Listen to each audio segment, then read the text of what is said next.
Hello everyone, welcome to the session. आज हम discuss करने जा रहे हैं ग्रेड 8 की साइंस और उसका last chapter 18 pollution of air and water. तो कहानी ऐसे स्टार्ट होती है कि पहेली और बोजो दोनों ही बहुत एक्साइटेड होते हैं न्यूज़ सुन के कि जो ताजमहल है आगरा के अंदर वो दुनिया के 7 वंडर्स में ऐड हो गया है।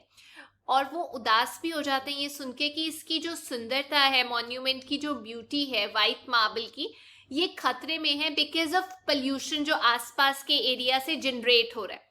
तो वो और जानना चाहते हैं कि कैसे हम एयर और वाटर पोल्यूशन को कम कर सकते हैं, उसको फाइट कर सकते हैं। जैसे कि हम सबको पता है हमारा इन्वायरमेंट वो इतना क्लीन नहीं है जितना पहले होता था। जो आपके ग्रैंड पेरेंट्स हैं और एल्डर्स हैं, अगर आप उनसे बात करोगे तो वो आपको बताएंगे कि उनके टाइम पे जो स्काई था वो क्लियरली दिखाई देता था, क्लीन वाटर मिलता था, फ्रेश एयर होती थी, जो इस टाइम पे नहीं है। इवन मीडिया रिपोर्ट्स ये बोल रही है कि इन्वायरमेंट की, वातावरण की जो क्वालिटी है वो कम होती जा रही है। इस वजह से हम ये देख सकते हैं कि जो इम्पैक्ट है वो हमारी हेल्थ के ऊपर भी पड़ रहा है। जो एयर की क्वालिटी है कम हो रही है तो हमें सांस लेने में प्रॉब्लम आती है। वाटर की क्वालिटी में कॉम्प्रोमाइज हो रहा है तो हमारी लाइफ पे तो असर होगा ही होगा। बहुत सारे लोग हैं जो इसकी वजह से, एयर या वाटर पोल्यूशन की वजह से बीमारियों से जूझ रहे हैं, जैसे कि रेस्पिरेटरी सिस्टम की बीमारी जो बहुत ज्यादा नंबर में बढ़ते जा रहे हैं केसेस, वो यही है कि सांस नहीं लिया जा रहा। तो डेफिनेटली ये सोचते हुए हम डर भी जाते हैं कि आने वाले टाइम में ऐसा हो सकता है कि हमें साफ हवा या पानी मिले ही ना। हमने पढ़ा था कि कितना इम्पोर्टेंट है एयर और वाटर का होना हमारी लाइफ के अंदर। आज हम पढ़ेंगे कि क्या हार्मफुल चेंजेस हो रहे हैं हमारी सराउंडिंग के अंदर और वो हमारे ऊपर क्या इफेक्ट कर रहे हैं। सबसे पहला जो टॉपिक हम पढ़ने जा रहे हैं वो है एयर पोल्यूशन के बारे में। देखिए, हम खाने के बिना, पानी के बिना कुछ देर तक सरवाइव कर सकते हैं, लेकिन हवा के बिना आप कुछ मिनट भी नहीं सरवाइव कर सकते। इतना इंपॉर्टेंट है हवा का होना हमारी लाइफ में, और खास तौर पे क्लीन एयर का होना। अगर एयर जो हमारे आसपास है उसकी कॉम्पोजिशन की बात की जाए, वो बेसिकली एक मिक्सचर ऑफ गैसेस है जिसमें सबसे ज्यादा परसेंटेज में नाइट्रोजन है 78%, ऑक्सीजन है 21%, बाकी की गैसेस है carbon dioxide, argon, methane, ozone, और इसके अलावा वाटर वेपर्स भी मौजूद होते हैं। अब एक एक्टिविटी दी है, मान लीजिए आपको पता है आप किसी स्मोक वाले एरिया में जाते हो, खांसी आनी शुरू हो जाती है। खास तौर पे ब्रिक किल्न में जाते हो जहां पर ईंटें बनती है, जो बहुत धुआं एमिट करता है, तो आपको खांसी आनी शुरू हो जाती है। एक सड़क जहां पे व्हीकल्स ही व्हीकल्स हैं, अगर वहां चले जाओ सांस लेने में दिक्कत हो जाती है, क्योंकि एयर की क्वालिटी जो है वो गिरी होती है वहां पे, वो बहुत कम होती है, मतलब क्लीन एयर नहीं होती। अब आपको कुछ केसेस दिए गए हैं, आपको बताना है कि यहाँ पे आपको कैसा फील होता है अगर आप वहां जाते हो। सबसे पहला, अगर आप पार्क में जाते हो या एक बिजी रोड में जाते हो, देखिए अगर आप पार्क में जाते हो जहां प्लांट्स हैं तो वहां की जो हवा है वो फ्रेश एयर होती है, लेकिन अगर आप बिजी रोड पे जाते हो वो बहुत पोल्यूटेड होता है। वहां पे फ्यूम्स होते हैं, स्मोक होता है, डस्ट होता है, आवाज होती है, इतना क्लीन नहीं होती एयर। दूसरा, अगर आप रेजिडेंशियल एरिया में जाते हो या इंडस्ट्रियल एरिया में जाते हो तो आप क्या डिफरेंस देखते हो। अगर हम रेजिडेंशियल एरिया की बात करें, वो भी पोल्यूटेड होता है, वहां भी पोल्यूशन होती है, लेकिन इंडस्ट्रियल एरिया से कम। आप कह सकते हो इंडस्ट्रियल एरिया में ज्यादा पोल्यूशन होती है, क्योंकि जो इंडस्ट्रीज हैं वो केमिकल्स एमिट करती हैं, टॉक्सिक गैसेस एमिट करती है, जिसकी वजह से वहां पोल्यूशन का लेवल ज्यादा होता है। एक और केस है कि आप बिजी ट्रैफिक इंटरसेक्शन पे अगर जा रहे हो डिफरेंट टाइम पे दिन के, जैसे सुबह जा रहे हो, आफ्टरनून में जा रहे हो या इवनिंग में जा रहे हो, तो क्या आपको एहसास होता है। देखिए, अगर आप सुबह जाते हो जहां पर ट्रैफिक का इंटरसेक्शन है, राउंड अबाउट हो गया, टी जंक्शन हो गया, वहां ज्यादा पोल्यूशन नहीं होता क्योंकि अभी ट्रैफिक चलना शुरू नहीं हुआ। आफ्टरनून में जाते हो तो बहुत पोल्यूशन हो जाती है, वहां पे स्मोक निकल रहा होता है व्हीकल से। इवनिंग में जाते हो तो बहुत ज्यादा पोल्यूशन हो जाता है वहां पे, ये देखने को मिला है, आपने भी देखा होगा। चौथा केस है कि अगर आप विलेज में देखते हो या टाउन में देखते हो तो क्या डिफरेंस है। मुझे ये लगता है कि विलेज का जो हवा है, पानी है, वो इतना पोल्यूटेड नहीं है जितना टाउन का है। टाउन में इंडस्ट्रीज भी हैं, व्हीकल्स भी ज्यादा होते हैं, इस वजह से साउंड भी ज्यादा होती है, पोल्यूशन का लेवल भी वहां पर क्या होता है, ज्यादा होता है। चलिए, अब हमने ऑब्जर्वेशन देख ली अपनी कि डिफरेंट टाइम पे डिफरेंट अमाउंट ऑफ स्मोक, धुआं एटमॉस्फेयर में एमिट किया जाता है। क्या आप सोच सकते हैं कि ये एक्चुअली स्मोक जो है वो कहाँ से आती है? वेल, इंडस्ट्री से भी आती है, ऑटोमोबाइल से भी आती है, व्हीकल से भी आती है हमारे स्मोक। जब हम फॉसिल फ्यूल्स बर्न करते हैं उससे भी धुआं आता है। तो अब ये समझते हैं कि ये जो ऐसी चीजें जब एटमॉस्फेयर के अंदर आ जाती हैं तो एटमॉस्फेयर को मॉडिफाई कर देती हैं, चेंज कर देती हैं। जब एयर कंटेमिनेट हो जाती है, गंदी हो जाती है इन अनवांटेड सब्सटेंसेस के एडिशन की वजह से, और उसका एक हार्मफुल इफेक्ट होता है लिविंग और नॉन लिविंग ऑर्गेनिजम्स पे, उसे हम बोलते हैं एयर पोल्यूशन। दोबारा बता रही हूं, एयर जब कंटेमिनेट हो जाती है उसमें अनवांटेड सब्सटेंसेस जो हैं वो ऐड हो जाते हैं जो एक हार्मफुल इफेक्ट छोड़ते हैं लिविंग और नॉन लिविंग ऑर्गेनिजम्स पे, उसे हम बोलते हैं एयर पोल्यूशन। अब एयर आखिरकार पोल्यूट होती कैसे है? देखिए, जो सब्सटेंसेस एयर को पोल्यूट या कंटेमिनेट करते हैं, गंदा करते हैं, उनको हम एयर पोल्यूटेंट्स बोलते हैं। ये कुछ नेचुरल सोर्सेस से भी आते हैं, जैसे स्मोक, धुआं हो गया, डस्ट निकलता है जब जंगलों में ऑटोमेटिकली गर्मी के टाइम पे आग लग जाती है, वॉल्केनिक इरप्शंस होती हैं, तो ये नेचुरल फिनोमिना है जिससे पोल्यूशन बढ़ती है। कुछ पोल्यूटेंट्स जो हैं वो हम ऐड करते हैं, हमारी एक्टिविटीज की वजह से ऐड होते हैं, जैसे फैक्ट्री से धुआं निकलता है, पावर प्लांट से धुआं निकलता है, ऑटोमोबाइल एग्जॉस्ट से धुआं निकलता है, फायर वुड, अगर आप लकड़ को जलाते हो तो धुआं निकलता है, काउ डंग, गोबर को जलाते हो तो धुआं निकलता है। अब बुक में ऐसी एक्टिविटी दी हुई है कि आपने पढ़ा होगा न्यूज़पेपर में कि किस तरीके से अलग अलग रेस्पिरेटरी, सांस लेने की जो बीमारियां हैं वो बढ़ती जा रही हैं। आप भी अपने घर के आसपास अगर ऐसा सर्वे करोगे तो आपको पता होगा बच्चों में भी रेस्पिरेटरी प्रॉब्लम्स आ रही हैं एयर पोल्यूशन की वजह से। तो चलिए अब ये कुछ पोल्यूटेंट्स जो हैं जो एयर में प्रेजेंट होते हैं उनके बारे में पढ़ते हैं। आपने देखा होगा अपने आसपास जो व्हीकल्स का नंबर है वो सडनली बढ़ रहा है, और ये जो नंबर बढ़ रहा है ये बहुत ज्यादा कंट्रीब्यूट करता है एयर पोल्यूशन को। जो व्हीकल्स हैं वो पोल्यूटेंट्स रिलीज करते हैं, कौन कौन से? Carbon monoxide, carbon dioxide, nitrogen oxide और धुआं, स्मोक। आप देख सकते हैं काले रंग का धुआं निकलता है। कार्बन मोनोऑक्साइड तब भी प्रोड्यूस होती है जब जो फ्यूल्स है, कोयला हो गया, ये पूरे तरीके से बर्न नहीं होते। कोयले के बर्न होने से, पेट्रोल डीजल के बर्न होने से, ये सारे फ्यूल्स है। और कार्बन डाइऑक्साइड एक जहरीली गैस होती है, ये ना ऑक्सीजन कैरी करने की जो कैपेसिटी है हमारी बॉडी की वो कम कर देती है। तभी बोला जाता है ना कि सर्दियों में जब कोयला जला के खिड़कियां दरवाजे बंद कर दिए जाते हैं उसकी वजह से कई लोगों की डेथ हो जाती है, क्योंकि कार्बन मोनोऑक्साइड सोते सोते इंसान को मार देती है। इतनी पॉइजनस गैस होती है, ये रिलीज होती है व्हीकल से, तो ऑक्सीजन कैरिंग कैपेसिटी कम हो गई।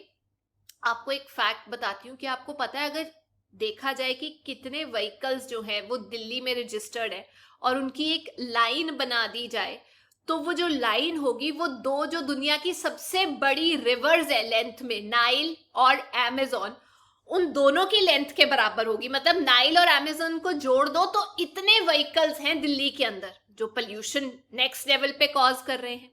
कई बार आपने देखा होगा विंटर के अंदर एक टर्म का यूज किया जाता है जिसे हम बोलते हैं स्मॉग। वैसे तो फॉग दिखाई देती है लेकिन ये स्मॉग क्या है? स्मॉग बनी होती है स्मोक और फॉग की। तो ये जो स्मोक है इसके अंदर ऑक्साइड्स हो सकते हैं नाइट्रोजन के जो एयर पोल्यूशन कॉज करते हैं, और ज्यादा पोल्यूटेंट्स हो सकते हैं। तो फॉग जो है जो स्मोक से बनती है उसे हम स्मॉग बोलते हैं, और इसकी वजह से बहुत सारी जानलेवा बीमारियां होती हैं, सांस लेने की बीमारियां होती है, बच्चों को खांसी, जुकाम, एज्मा हो जाता है। ये सब स्मॉग का हमें गिफ्ट होता है। बहुत सारी जो इंडस्ट्रीज है वो रिस्पॉन्सिबल है, वो जिम्मेदार है एयर पोल्यूशन की वजह से। पेट्रोलियम रिफाइनरीज, हमने पढ़ा था पेट्रोल को रिफाइन करने की जरूरत होती है क्योंकि आप जैसे एक्सट्रैक्ट करते हो उसको क्रूड फॉर्म में उसे यूज नहीं कर सकते। तो ये जो पेट्रोलियम रिफाइनरीज हैं ये मेजर सोर्स हैं गैसियस पोल्यूटेंट्स का, धुआं निकालने का। सल्फर डाइऑक्साइड, नाइट्रोजन डाइऑक्साइड, ये सब निकलते हैं। सल्फर डाइऑक्साइड की बात की जाए तो वो फ्यूल्स के कंबशन की वजह से भी निकलता है। जब फ्यूल्स जलते हैं, जैसे कोल जलता है पावर प्लांट्स के अंदर, तो ये रेस्पिरेटरी सिस्टम को आपके हार्म पहुंचाता है, प्लस परमानेंटली आपका जो लंग है वो भी डैमेज कर देता है। आपने पढ़ा होगा already burning of fossil fuels के बारे में। एक और किस्म के पल्यूटेंट्स होते हैं जिसके बारे में आपने सुना होगा, क्लोरोफ्लोरोकार्बन्स, उसे CFC भी बोला जाता है।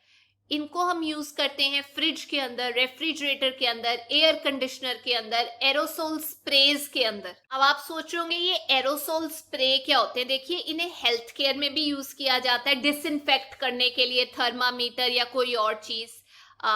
एनेस्थेटिक प्रिपरेशन में यूज किया जाता है। घर में बात करें तो क्लीनिंग एजेंट के तौर पे यूज किया जाता है कि भाई बाकी चीजें जो गंद है वो दूर हो जाए। पेंट्स में यूज किया जाता है, वार्निशेस में यूज किया जाता है, इवन एयर फ्रेशनर में यूज किया जाता है। आप ये सब छोड़ो, खाने के सामान में भी यूज किया जाता है, कुछ ऑयल में आपको मौजूद मिलेगा, या विप्ड क्रीम के अंदर भी एरोसोल्स जो हैं वो मौजूद होते हैं। तो ये जो हमें एरोसोल्स अलग अलग जगह पे मिलते हैं स्प्रेज की फॉर्म में, ये CFC का एक कारण है, एक सोर्स है। और जो CFC है वो डैमेज करती है हमारी ओजोन लेयर को। ओजोन लेयर जो है वो अर्थ को सराउंड करती है और हमें UV लाइट से प्रोटेक्ट करती है। क्या आपने ओजोन होल के बारे में सुना है? ओजोन के अंदर एक बहुत बड़ा छेद होता जा रहा है, होल होता जा रहा है, जिसकी वजह से डायरेक्ट UV लाइट हमारे को हार्म पहुंचा रही है। इसके बारे में आप और फैक्ट्स इकट्ठे कर सकते हैं। तो ये ओजोन होल क्यों हो रहा है? ये CFC का ही गिफ्ट है। अब हम कोशिश कर रहे हैं कि CFC को रिप्लेस किया जाए और कम हार्मफुल जो केमिकल्स हैं वो यूज किए जाएं। इन सब सोर्सेज के अलावा जहां से हमें पल्यूटेंट्स मिलते हैं, ऑटोमोबाइल्स, व्हीकल्स, गाड़ियां जो चलती हैं डीजल पे, पेट्रोल पे, वो भी अलग अलग तरीके के पार्टिकल्स जो है वो एमिट करती हैं। मतलब धुआं तो एमिट करती हैं, गैसेस तो एमिट करती हैं, साथ में छोटे छोटे पार्टिकल्स एमिट करती हैं जो एयर में घूमते रहते हैं, सस्पेंडेड रहते हैं लंबे टाइम के लिए। इसकी वजह से ना आंखों में जलन होनी शुरू हो जाती है, क्लियरली दिखाई नहीं देता, और अगर आप इन्हें इनहेल कर लेते हो तो बीमारियां हो जाती हैं। इनफैक्ट ऐसे जो पार्टिकल्स हैं ये सिर्फ ऑटोमोबाइल से नहीं निकलते, इंडस्ट्रियल प्रोसेस से भी निकलते हैं। जब स्टील मेकिंग या माइनिंग होती है तब भी ये छोटे छोटे पार्टिकल्स निकलते हैं। पावर प्लांट्स भी थोड़ा सा, जैसे पेपर आप जलाते हो तो ऐश निकलती है ना, पावर प्लांट्स जहां बिजली बन रही है ये भी एमिट करते हैं ऐश पार्टिकल्स जो पोल्यूट करते हैं हमारी एयर को। अब बुक में एक एक्टिविटी दी हुई है जिसके अंदर आपने एयर पोल्यूटेंट्स, उनका सोर्स और उनके इफेक्ट के बारे में डिस्कशन करनी है। मैं आपके लिए यहाँ पे टेबल बना चुकी हूँ। जैसे सबसे पहले कार्बन डाइऑक्साइड कहाँ से निकलती है? ये गैस व्हीकल से, इंडस्ट्री से, रेस्पिरेटरी डिजीजेस कॉज करती है, और हमने पढ़ा था हीट ट्रैप कर लेती है, ग्लोबल वार्मिंग कॉज करती है। कार्बन मोनोऑक्साइड व्हीकल से निकलती है, इंडस्ट्रीज से निकलती है, फ्यूल्स के जलने से निकलती है, रेस्पिरेटरी डिजीजेस कॉज करती है, सांस लेने की बीमारियां, और इंसान को मार भी सकती है। Chlorofluorocarbons refrigerator, air conditioner, aerosol sprays में यूज किए जाते हैं और ये डिप्लीट कर देते हैं हमारी ओजोन की लेयर को। अब डिस्कस करते हैं केस स्टडी ताजमहल की। पिछले 2 डेकेड से कम 20 साल से इंडिया जो है वो एक फेमस टूरिस्ट अट्रैक्शन बना है, खास तौर पे ताजमहल की वजह से, जो आगरा में लोकेटेड है। दूर दूर से लोग इसे विजिट करने आते हैं। लेकिन आजकल ये एक डिस्कशन का मैटर बन गया है। जो एक्सपर्ट्स हैं वो वार्न करते हैं कि एयर के अंदर जो पल्यूटेंट्स हैं वो इसके वाइट मार्बल को खराब कर रहे हैं, डिसकलर कर रहे हैं, जो रंग है वो गायब होता जा रहा है। तो हम ये देख चुके हैं कि ये जो एयर पोल्यूशन है ये सिर्फ लिविंग ऑर्गेनिजम्स को नहीं अफेक्ट करता, इनफैक्ट नॉन लिविंग चीजों पे भी अफेक्ट करता है। बिल्डिंग्स, मॉन्यूमेंट्स, स्टैचूज अफेक्ट हो जाते हैं।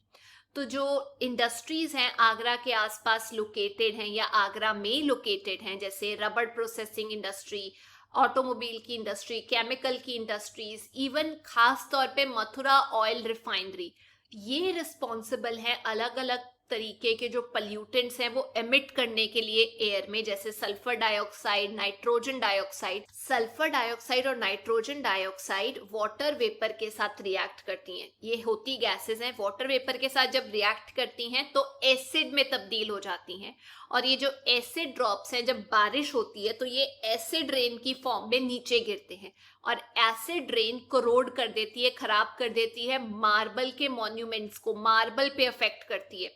इसीलिए इसे बोला जाता है मार्बल कैंसर। इवन जो सस्पेंडेड पार्टिकल्स होते हैं छोटे छोटे जो हमारी विजिबिलिटी अफेक्ट करते हैं, वो एमिट किए जाते हैं बाय मथुरा ऑयल रिफाइनरी, जिसने कंट्रीब्यूट किया है कि ये जो मार्बल है ये येलो कलर का हो जाए, उस पे पार्टिकल्स आके सेटल हो जाते हैं। सुप्रीम कोर्ट ने बहुत सारे स्टेप्स लेने की कोशिश की है ताकि ताजमहल को सेव किया जा सके।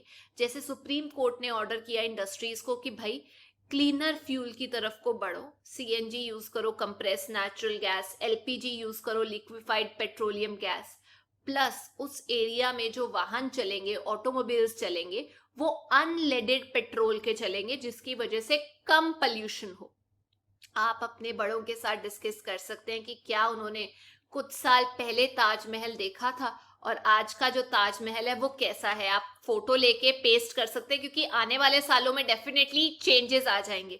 तो जो ताजमहल है वो इतना सुंदर मॉन्यूमेंट है, एक्स्ट्राऑर्डिनरी है, वाइट कलर का है, ब्यूटीफुल, और खास तौर पे फुल मून पे जो वो दिखाई देता है, इट्स अमेजिंग। लेकिन आजकल की डेट में बिल्कुल उसका चार्म जा चुका है, पेल कलर का हो चुका है। अब ये जो एसिड रेन है ये सिर्फ मॉन्यूमेंट्स पे इफेक्ट नहीं करती। हमने पढ़ा था कि अगर ये मिट्टी में गिर जाती है तो सॉइल को भी एसिडिक कर देती है, जो कि सॉइल क्रॉप्स के लिए अच्छी नहीं होती, और इवन सॉइल को नहीं अफेक्ट करती, जो प्लांट्स ग्रो हो रहे हैं, जो क्रॉप्स हैं, उनको भी तबाह कर देती है। अब बात करते हैं ग्रीन हाउस इफेक्ट के बारे में। आपने पढ़ा था कि जो सन रेज आती है अर्थ के अंदर वो अलग अलग तरीके से रिफ्लेक्ट होती है।